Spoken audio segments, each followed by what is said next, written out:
Hello කොහොමද ඔයාලට මම හොඳින් සතුටින් කියලා හිතනවා. බලමු අද අපි කොහෙද යන්නේ කියලා.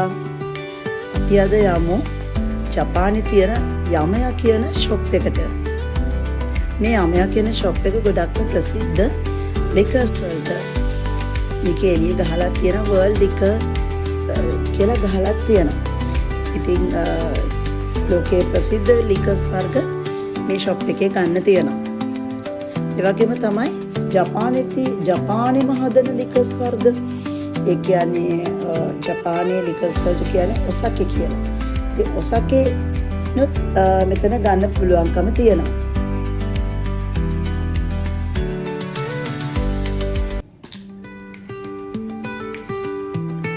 සාමාන්‍ය සුපර් මාකට් එකක ලිකර්ස් ගන්න තියෙනවනේ සාමාන්‍ය. ඉතින් ඒ සුපර් මාකට් එකේ මිලට වඩා වැඩිය පොඩ්ඩක් අඩුවෙන් මේ ෂොප් එකේ අපිට ලිකර්ස් වර්ග ගන්න පුළුවන්කම තියෙනවා. ඒ වගේම කියන්නට ඕන විශේෂයෙන්ම වෙන රටවල් වල ගොඩක් ප්‍රසිද්ධ බ්‍රෑන්ඩ් ඒ වගේම ගන්න පුළුවන්. ඒ වගේ රටේ නමයි ප්‍රයිස් ටැග් එකේ ඉන්ක්ලූඩ් කරලා තියෙනවා.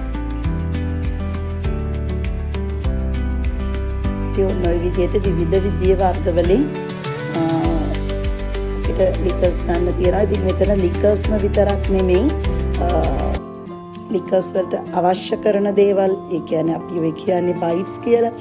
ඒ බයිට් වර්ග හදන ඒවා සහ බයිට්ස් පැකට්ස් ඒ වගේවත් ගන්න තියෙනවා.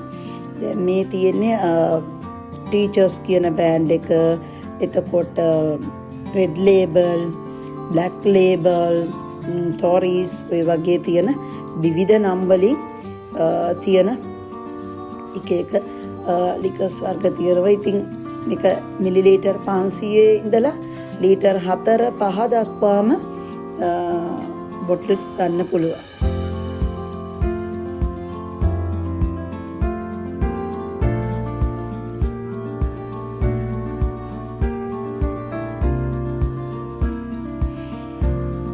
ඒකේම ලිකර් කිව්වහම අපි ඇල්කොහොල් ඉන්ක්ලූඩ් ඒවා, ඒ වගේම ඇල්කොහොල් නැති නන් ඇල්කොහොල් බියර් වර්ග, ඒ වගේම විස්කි, බ්‍රැන්ඩි මේ වගේ වර්ග මෙතන ගොඩක් ප්‍රසිද්ධ ඒවා. ඒ වගේම වෙනත් රටවල් වල ඒවා ඒ වගේම ගන්න පුළුවන්. මේ තියෙන මම අර කලින් කිව්වා වගේ බයිට්ස් වර්ග. මේ තියෙන බියර්, මේ ඔක්කොම බියර් ඒවා. චූහයි කියලා කියනවා ජපානයේ. චූහයි කියලා කියන්නේ සාමාන්‍යයෙන් පළතුරු රහක් එන්නේ. ඒ කියන්නේ අපි හිතමු ඇපල් ෆ්ලේවර් එක, එහෙමත් නැත්නම් grapes, peach, lemon ඒ වගේ ෆ්ලේවර් එක එන්නේ. ඒක එළිය ගහලා තියෙනවා මොකද්ද ෆ්ලේවර් එක කියලා. ඉතින් ඒකේ කොච්චරක් ඉන්ක්ලූඩ්ද කියලා මෙන්න මේ ආකාරයට දාලා තියෙනවා. දැන් මේකේ 106ක් තමයි මේක ලෙමන් රසට තියෙන 106ක් ඇල්කොහොල් ඉන්ක්ලූඩ් බියර් එක. ඒ කියන්නේ චූහයි එක. එතකොට ලෙමන් ෂවා ඒ වගේ එක නම් වලින් හඳුන්වනවා. ඒ විදිහට විවිධ වර්ගවල බියර් වර්ග තියෙනවා. අර මම කිව්වා වගේ. ඒ වගේම මෙතන තියෙනවා තව 100% පළතුරු ජූස් වලින් හදපු ෆෘට් ජූස්. දැන් මෙතනින් මම අරගෙන තියෙනවා මැංගෝ ජූස් එක. එහෙම ඒක ඇත්තටම හරි රහයි. හොඳ උකු ගතියක් තියෙනවා. thickness එක හොඳට තියෙනවා.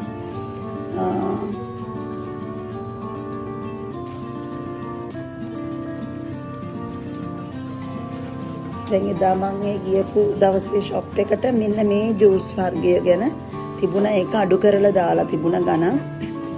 හැබැයි දින පනින්න ගොඩක් ලං වෙලා ඒ වගේ වෙලක් නැහැ. ඉතින් ඒගොල්ලන් ස්ටොක් ක්ලියර් කරගන්න ඒ වගේද දන්නේ නැහැ කොහොම වුණත්. ඔන්න ඔය වර්ගෙන් ඔරෙන්ජ් ජූස් එක, මැන්ඩරින් එක තිබුණා අඩු කරලා. එතකොට මේ වගේ කොෆි වර්ග, එතකොට චොක්ලට්ස් වර්ග, බිස්කට්ස් වර්ග, ඒවා වෙනත් රටවල් වල ඒවත් මෙතන මම අර කලින් කිව්වා වගේ ලිකර්ස්ම විතරක් නෙමෙයි වෙන රටවල් වල චොක්ලට්ස්, එතකොට බිස්කට්ස් වර්ග, චීස් වර්ග ඒ වගේ ඒවා තිබුණා. තව ඒ වගේ බයිට්ස් පැකට්ස් තියෙනවා. අදට සමු අරගෙන යන්නයි හදන්නේ. හැමෝටම සුබ දවසක් කියනවා. ගිහින් එන්නම්.